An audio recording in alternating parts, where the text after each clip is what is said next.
What an intriguing group of individuals you are. To a psychologist. I've had the opportunity over the last couple of days of listening in on some of your conversations and watching you interact with each other. And I think it's fair to say already that there are 47 people in this audience at this moment displaying psychological symptoms I would like to discuss today. And I thought you might like to know who you are.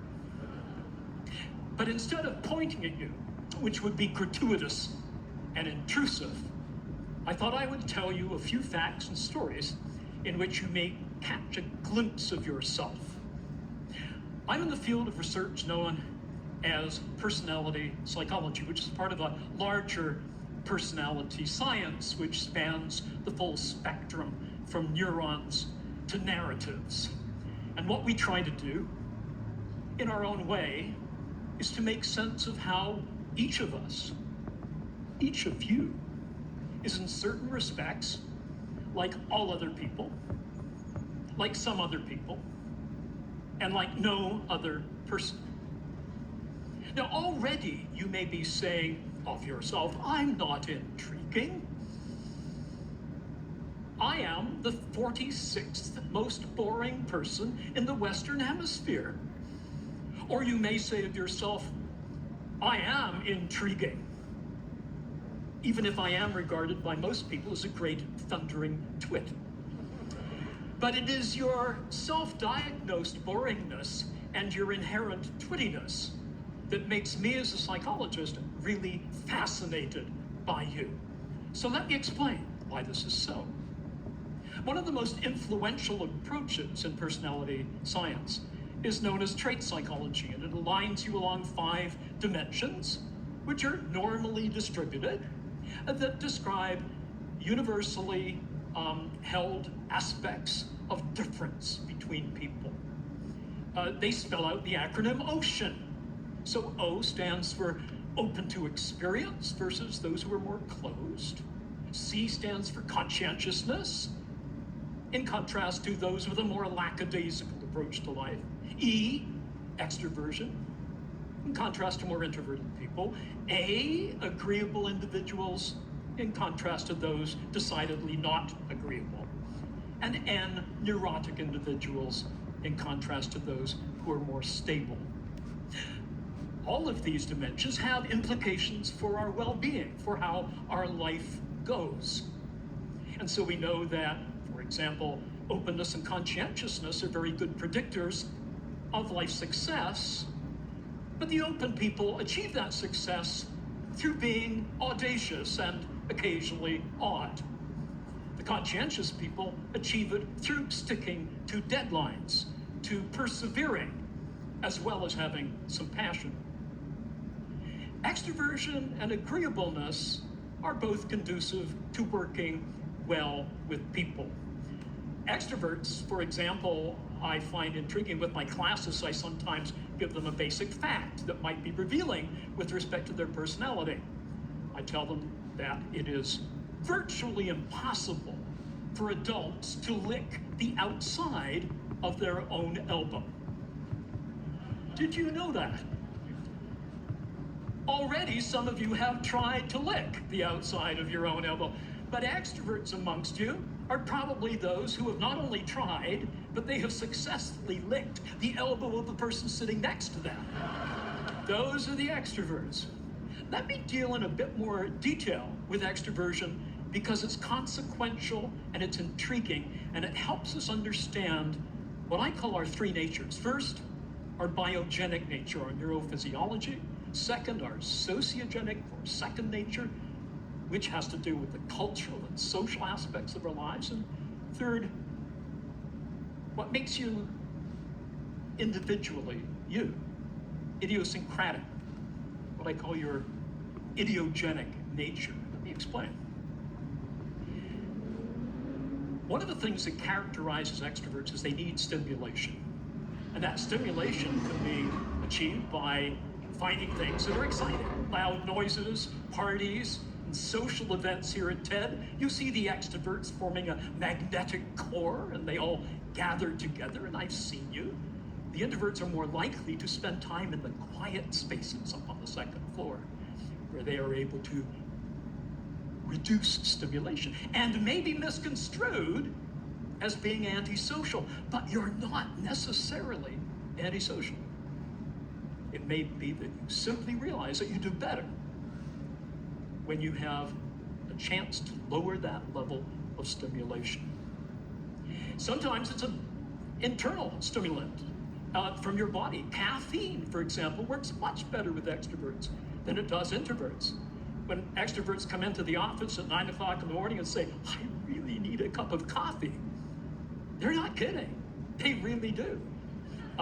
Introverts do not do as well, particularly if the tasks they're engaged in, and they've had some coffee, if those tasks are speeded and if they're quantitative, introverts may give the appearance of not being particularly quantitative, but it's a misconstrual. So here are the consequences that are really quite intriguing. We're not always what we seem to be, and that takes me to my next point. I should say, before getting to this, something about sexual intercourse. Although I may not have time, and so if you would like me to, yes, you would? Okay. There are studies done on the frequency with which individuals engage in the conjugal act, as broken down by male, female, introvert, extrovert. So I ask you, how many times per minute? Oh, I'm sorry, that was a rat study. How many times per month do introverted men engage in the act? A 3.0. Extroverted men, more or less? Yes, more. 5.5, almost twice as much. Introverted women, 3.1. Extroverted women, frankly, speaking as an introverted male, which I will explain later, they are heroic. 7.5, they not only handle all the male extroverts, they pick up a few introverts as well.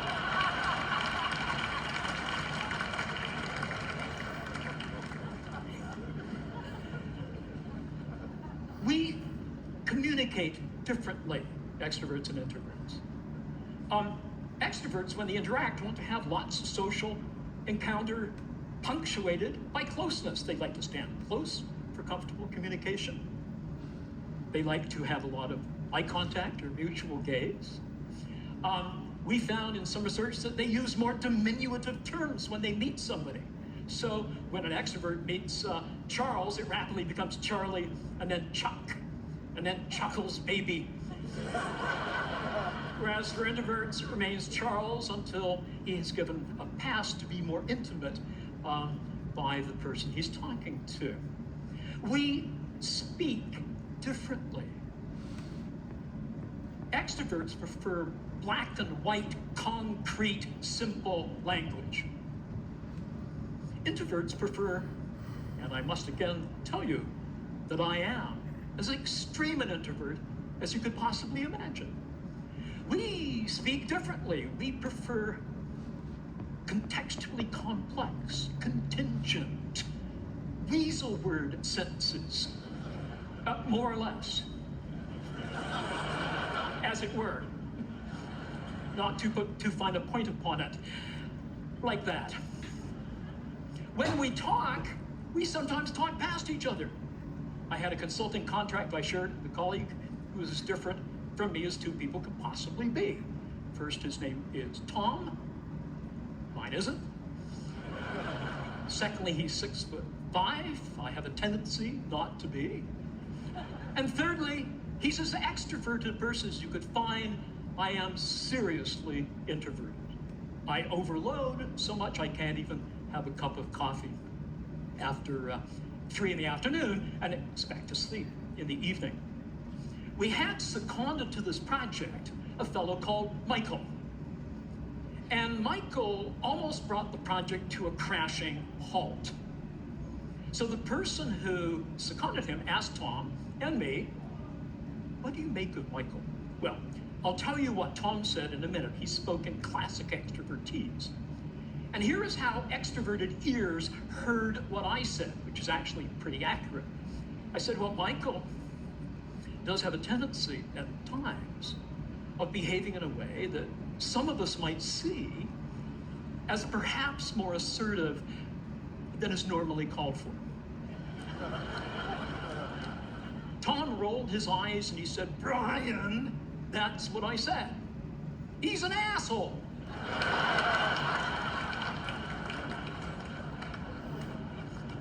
Now, as an introvert, I might gently allude to certain assholic qualities in this man's behavior, but I'm not going to lunge for the A word.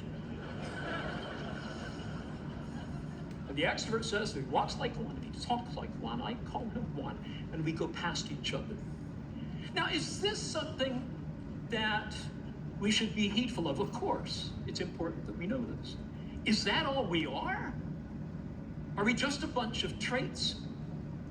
No, we're not.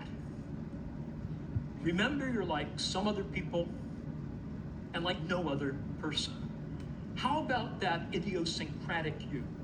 As Elizabeth or as George, you may share your extroversion or your neuroticism. But are there some distinctively Elizabethan features of your behavior or Georgian of yours that makes us understand you better than just a bunch of traits that make us love you? Not just because you're a certain type of person. I'm uncomfortable putting people in pigeonholes. I don't even think pigeons belong in pigeonholes. So what is it that makes us different? It's the doings that we have in our life, the personal projects. You have a personal project right now, but nobody may know it here. It relates to your kid. You've been back 3 times to the hospital and they still don't know what's wrong.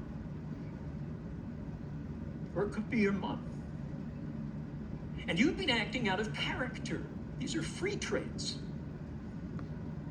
You're very agreeable, but you act disagreeably in order to break down those barriers of administrative torpor in the hospital to get something for your mom or your child. What are these free traits? They're where we enact a script in order to advance a core project in our lives. And they are what matters. Don't ask people what type you are. Ask them, what are your core projects in your life?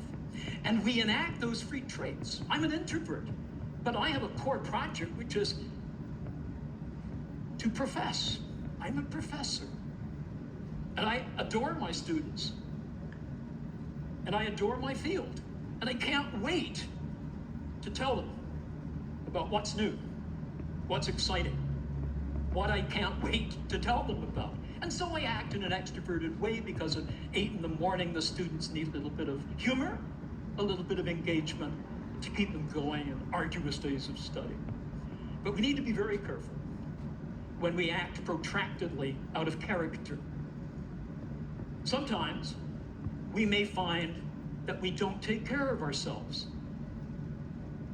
I find, for example, after a period of pseudo-extroverted behavior, I need to repair somewhere on my own. As Susan Cain said in her Quiet book, in a chapter that featured the strange Canadian professor who was teaching at the time at Harvard, I sometimes go to the men's room to escape the slings and arrows of outrageous extroverts.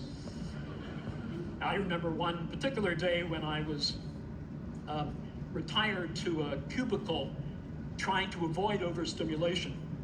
And a real extrovert came in beside me, not right in my cubicle, but in the next cubicle over. And I could hear various evacuatory noises, which we hate, even our own. That's why we flush during as well as after. And then I heard this gravelly voice saying, "Hey, is that Dr. Little?" If anything is guaranteed to constipate an introvert for 6 months, is talking on the John. That's where I'm going now. Don't follow me. Thank you.